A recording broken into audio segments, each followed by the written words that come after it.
Hey guys, what's up? This is Pants Art Dragon, and today we'll be doing the top 5 best supports for patch 5.13. And today we'll be emphasizing more on solo queue and where the best supports are the ones that can roam a lot more, or just someone like Nautilus who has a lot of CC and is kind of OP in that way. There's also going to be a shit ton of audible mentions because, well, I think they're all pretty viable and unique. And then there's just going to be like 2 sleeper OPs that I think might happen in the future. So I just want to do a little theory crafting for you guys, and with all that being said, let's get started. Disco Dancer.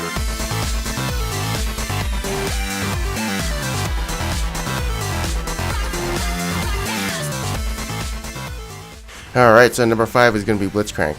So he's actually still pretty good. The reason I didn't have him in tier list before was because when they first changed Blitzcrank's W, I think the movement speed was like giving him negative movement speed or something and decaying below 10%, where it was kind of negatively impacting him. I think it was actually slowing his movement speed at the end of his W, but I'm not sure. But then in the patch after that, they actually made the movement speed decay slower and it couldn't go down below 10%. And it did significantly improve him. And you know, the old Blitzcrank has always been in my tier list just because he's like a solo queue god. You land that one hook, it can change the game, or you land that one hook, it can get you a tower. And he's also really good at roaming mid when he wants to come from the bot lane. So roaming is a good thing for him. And yeah, the burst of movement speed actually helps him initiate and catch you better with his rocket grab. And honestly, I should probably start playing him more. Next up, we're going to be talking about Alistar. So Alistar is really good. I swear to God, people aren't missing their WQ combos anymore. And maybe they fixed something, I'm not sure, but this means he's more consistent. But yeah, everyone hates an Alistar who gets really far ahead because he just starts roaming to other lanes. And if you guys ever remember Season 2 Jungle Alistar, that shit was really annoying. And so his roaming ganks can be really devastating, and he can tower dive also if he has level 6. He's also really good in the mid game and late game because of his ultimate reducing damage taken by 70%. And so the enemy has to deal with this Alistar who might have his pulverize up. And he doesn't really need items to benefit from this ultimate, does he? Some cons though is that in lane he doesn't really have a lot of damage, so his trading ability is pretty bad, and yeah, that's about it. Just kind of weak in laning phase unless his jungler comes. Next up is going to be Thresh. So Thresh is being played a lot in the support role in solo queue. Maybe because support mains do feel like they can carry hard with him, and I can see why, because he's one of the supports who have a lot of damage in his kit, and also relies on hitting his skill shots, so it should be easy for those Thresh mains. Also, his kit is very unique where all of his abilities can be used offensively or defensively. Like his Q, you can hook them and then gap close into them, or just use it for the stun. Or his W, bringing in friends for the gank or something like that, or just trying to lantern someone out and get them into a better position. For your E, flay someone into you or flay them away from you. And then for your R, trap enemies in the box or use it to zone enemies away from your team.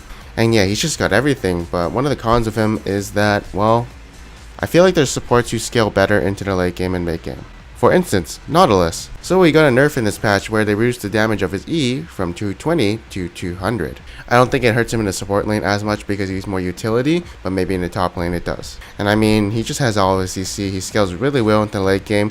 For instance, his W scales better with maximum % health when you put more points into it, his R gets more stun duration when you have more ranks into it, and his passive has more root when you get levels. And yeah, just super strong right now.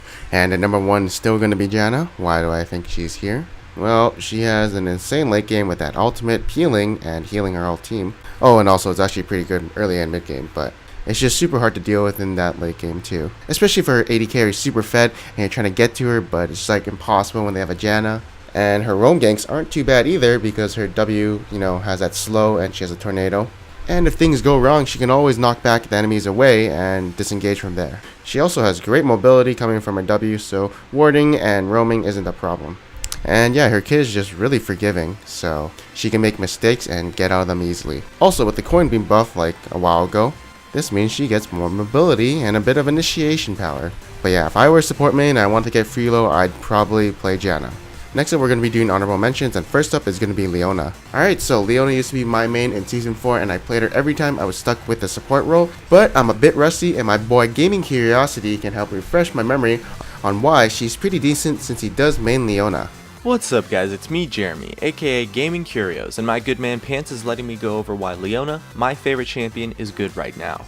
So Leona right now in this meta isn't played as much, but the main reason she isn't as popular as she was before is because of the nerf to the hitbox width on her E, which makes her less consistent than before, as she was hitting her initiations in the bot lane pretty much every time. And well, honestly, the hitbox was really wide and wasn't with the animation, so the nerf was definitely needed since the skill was super unfair to dodge.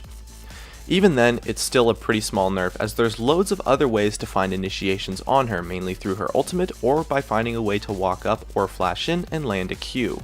The main thing Leona has over other supports is that she has very high ranges in her kit, which makes her a fantastic initiator and great at starting fights or snowballing a lead, since she has quite a lot of pick potential. And her damage early on and in the mid game is quite strong, as she has a lot of burst damage with her allies and her abilities, as they all do some nice magic damage, and her W is one of the only skills right now to scale up with 50 damage per level. So her all-in potential with someone bursty is very great, especially if you can explode a squishy, and she's really good for following up for ganks if your jungler happens to stop by. This makes her a great choice to play with a lane dominant AD carry, and she's fantastic at getting ahead and snowballing. She also falls off late game a tiny bit due to her damage no longer being relevant at that point, and the fact that as a support you can only build 3 or 4 tank items, since you have to build a sightstone and often a utility item too, instead of the 5 tank items that a top laner or jungler might be able to pick up. Alright, good work Jeremy, couldn't have said it better myself. And next up in the honorable mentions we have Bard. So his Q can either slow or stun for 1.8 seconds, which is really good. And it has really good base damage, and he's got decent mobility since he does have chimes around the map, so he can gank other lanes fairly well. And he's also really good at kiting and disengaging with his E and Q. Oh yeah, and W. And the most utility based skill I've ever seen before is going to be his ultimate. This is really good for splitting up the enemy or even tower diving and disabling the tower. You know, a free ohm wrecker in a sense. And it's also just really good for catching people out since it has a long range and, you know, you put them in stasis. But it can be fairly hard to use and you need to have really good decision making and mechanics to use it really good. Next up on the honorable mentions is going to be Shen. So Shen support is like, I don't know, I think it's lackluster in laning phase. But honestly, out of the laning phase, it just feels really strong because his taunt is on a 8-second cooldown, can be reduced to 4.8 with 40% CDR, and it's just up so often so you can catch a lot of people with it. And his biggest pro is his ultimate, being, you know, global, and putting a shield on someone and basically helping them out of a sticky situation. It can be really annoying to deal with a Shen on the map. So yeah, he has really high utility as a support, and he scales really good into the mid game and late game. Next up is going to be my freelo champ in Season 5, Soraka. Oh man, this girl, she's fucking Gucci. Like, I don't know, whenever I play her, I feel like if I survive to the mid game and late game, I auto win because, like, if my team does have a lead, it's very hard for the enemy to come back because all I do is heal my teammates, so they can never make comebacks or picks or any like that, since I'll just, like, heal the person so he survives and no picks for the enemy team. And in a laning phase, sure, if the enemy does have Ignite, you might lose when they all in you, but if they don't win in that all in, you'll just restore hit point and you'll eventually out-sustain your enemy. And honestly, if you're getting caught by whatever CC the enemy has, well, you're probably not playing Soraka right, because all you have to do is stand back and let your AD carry do everything. Like, I don't know, doesn't having a 69% win rate with Soraka and not even being a support main tell you guys something about Soraka? Like, imagine what a real support main could do with her. And next up we'll be doing some maybe feature sleepy OP champions that I think may be meta one day. First up is going to be Trundle, so there's this guy named Trundle Support, where he maxes out like E and W and then Q. And I think he's a smurf, I don't know, he has a really good win rate with Trundle Support. But I can see how Trundle would be good in the support lane since he doesn't really need items to be useful. I mean, he did get buffs on his E and R recently, so that means he just scales with levels. So right here, his E is probably one of the best CCs in the game. It's a terrain that slows everyone around it, and it can also knock up enemies and push them towards you or away from you. His R steals armor, magic resist, and hit point from tanks, so that's really good for him, so he's like naturally tanky. And his Q can peel for his teammates since it does slow him and take away attack damage from the enemy. And it's actually pretty funny because when I was playing competitive 5s back in the day, in Season 4, you guys remember Elements, COG support kind of guy, he actually played Trundle support against us once and it was actually pretty annoying. And it did work pretty well in a poke comp, so like his E would zone us and of course slow us, and then they could land all their poke onto us. And it was pretty annoying, at the same time it was pretty niche, so I've only seen it from them once. And also he has a lot of sustain since minions die and then he gets free health. And he has his E to zone away the jungler from ganking his ally. but I think he's really prone to poke since he is melee and he doesn't really have much poke. And so it can be a rough time for him and his AD carry. And next up in the sleeper list is going to be Brand.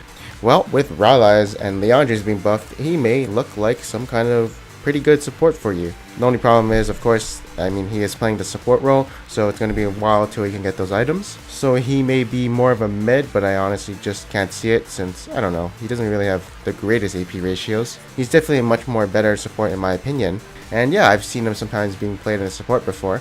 And it's just really annoying to deal against because if he lands one skill, you take that passive damage from him and take like 8% of your maximum health. Of course, at the same time, he relies on getting Sork shoes and hunting guys and like a bunch of other items, but it's definitely good in solo queue for sure, probably not competitive. Hey guys, so thank you guys for watching this video. I hope you guys enjoyed it. If you guys did enjoy this video, maybe you'll enjoy gaming Curios because he does similar stuff to me. And you can check him out right up there, and along with my top 10 best junglers for solo queue as a patch 5.13. Anyways, thanks guys, and I'll see you guys next time. It's time to